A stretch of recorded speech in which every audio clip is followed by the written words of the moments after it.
या देवी सर्वभूतेषु मातृरूपेण संस्थिता नमस्तस्यै नमस्तस्यै नमस्तस्यै नमो नमः।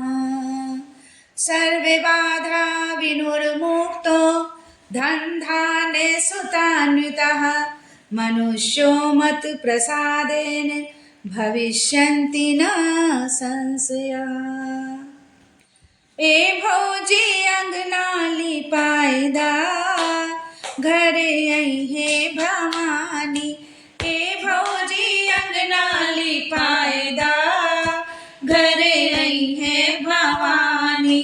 आई है भवानी घरे आई है भवानी। आई है भवानी घर आई है भवानी। ए भौजी अंगना लिपायदा घरे आई है भवानी। ए भौजी अंगना लिपायदा घरे आई है भवानी। ऊंचा सिंहासन मैया मन भावे। ऊंचा सिंहासन मैया मन भावे। मोतियन चौक पुरायदा घरे आई है भवानी। मोतियन चौक पुरायदा घरे आई है भवानी। ए भौजी अंगना लिपायदा घरे आई है भवानी। ए भौजी अंगना लिपायदा घरे आई है भवानी। माटी के कलसा मैया के मन भावे। माटी के कलसा मैया के मन भावे। बेदिया पे कलसा धरायदा घरे आई है भवानी। बेदिया पे कलसा धरायदा घरे आई है भवानी। ए भौजी अंगना लिपायदा घरे आई है भवानी। ए भौजी अंगना लिपायदा घरे आई है भवानी। लाली चुनरिया मैया के मन भावे। लाली चुनरिया मैया के मन भावे। कलसा पे चुनरी ओढ़ायदा घरे आई है भवानी। कलसा पे चुनरी ओढ़ायदा घरे आई है भवानी। ए भौजी अंगना लिपायदा घरे आई है भवानी। ए भौजी अंगना लिपायदा घरे आई है भवानी। अड़हुल के हरवा मैया के मन भावे। अड़हुल के हरवा मैया के मन भावे।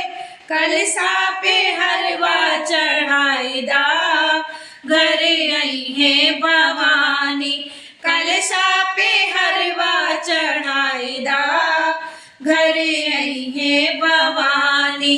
ए भौजी अंगना लिपायदा घरे आई है भवानी। ए भौजी अंगना लिपायदा घरे आई है भवानी।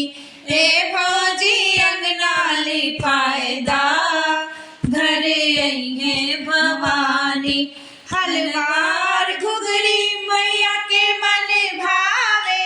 हलवा और घुघरी मैया के मन भावे।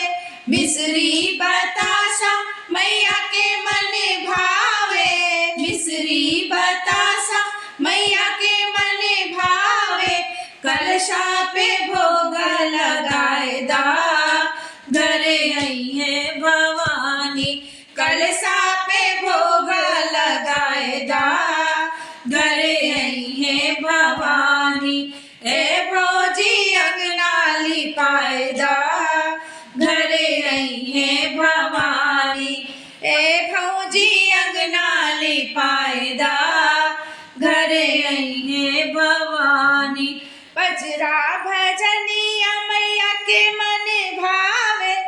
पचरा भजनिया मैया के मन भावे गोतिन दया दिन बुलाएदा घरे अइहे भवानी गोतिन दया दिन बुलाएदा घरे अइहे भवानी ए भौजी अंगना लिपाएदा घरे अइहे भवानी ए भौजी अंगना लिपाएदा घरे अइहे भवानी घरे अइहे भवानी घरे अइहे भवानी अइहे भवानी घरे अइहे भवानी हे भौजी अंगना लिपाएदा घरे अइहे भवानी हे भौजी अंगना लिपाएदा घरे अइहे भवानी।